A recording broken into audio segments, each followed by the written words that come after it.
Yeah, what's up you guys? This is Godson, and today I'm going to be doing a top 5 weapons video for you, showing you what types of weapons I like to use on my defense and which are my favorite. So you guys, there are about 7 defensive weapons, 8 I believe if you're including the Tesla, and so we're going to just go down the list and pick what are the top 5. So you guys sit back, relax, let me show you what I got.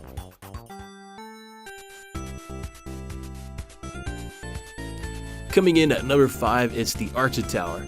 Now, although the Archer Tower does not have as many hit points as the cannon, which is probably better at stopping wall breakers, the Archer Tower, what I like the most about it, has such a bigger radius to stop troops from getting your 50%. In fact, by putting Archer Towers near the edges of your walls, you'll be able to stop attackers cold from getting that 50% wins. And also, Archer Towers are really good at doing damage against golems and heroes. They also shoot air and ground units, which makes them one of my top favorite picks on the list.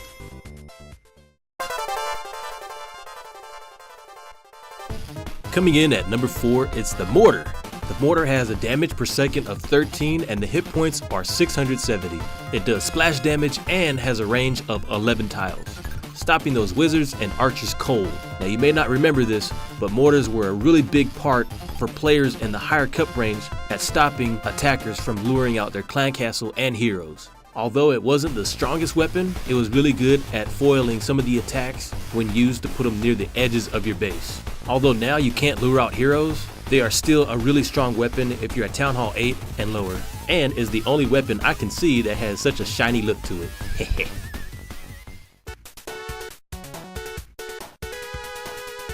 Coming in at number 3 is the Wizard Tower. It has 48 damage per second and has hit points of 880. Now I must say the Wizard Tower by far is my favorite weapon. At Town Hall 8, it is the strongest weapon that you can have, as it takes out waves and waves of enemies that are trying to get to your Town Hall. Upgrading it to as high as level 7 can even start one-shotting some of the enemies, and are really good against troops that flood your base like witches. There isn't really a right or wrong place to put your Wizard Towers. However, by putting them closer to your Town Hall, they should be more effective. Supercell did mention they initially wanted to put 3 wizards on top of 1 tower, however, they changed that and now only 1 remains. But if you ask me, he's doing pretty good on his own.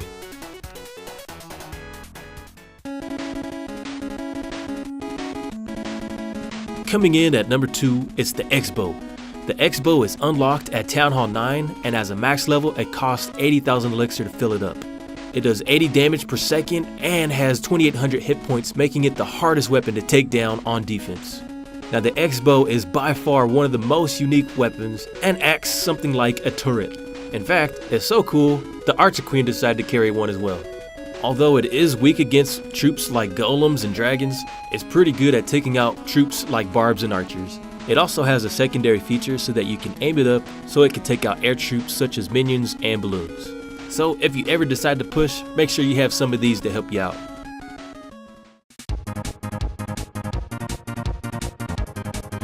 Coming in at number 1, you guessed it, it's the Inferno Tower.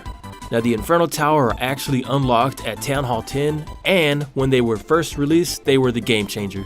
Before we had Inferno Towers, we had golems and heroes that were just too strong for our bases. So Supercell decided to release these Inferno Towers to help us out on defense.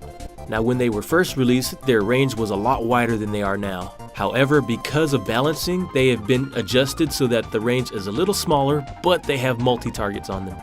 They do a damage per second of 42, they can target 5 enemies, and it takes 700 Dark Elixir to fill them up. And they have pretty good hit points at level 3 for 2200. With the Inferno Towers coming in as the number 1 weapon, make sure you put them closer to your Town Hall so that they're harder to get to. Because of the balance changes, most players are setting them to multi, however I like to choose both, having 1 single and 1 multi. With the amount of resources it takes to power up this thing, you can be sure it'll defend your base really well. So you guys, this is my top 5 weapons list. Let me know what you think. Make sure you comment down there what your top 5 are, and I will see you next time. Godson out.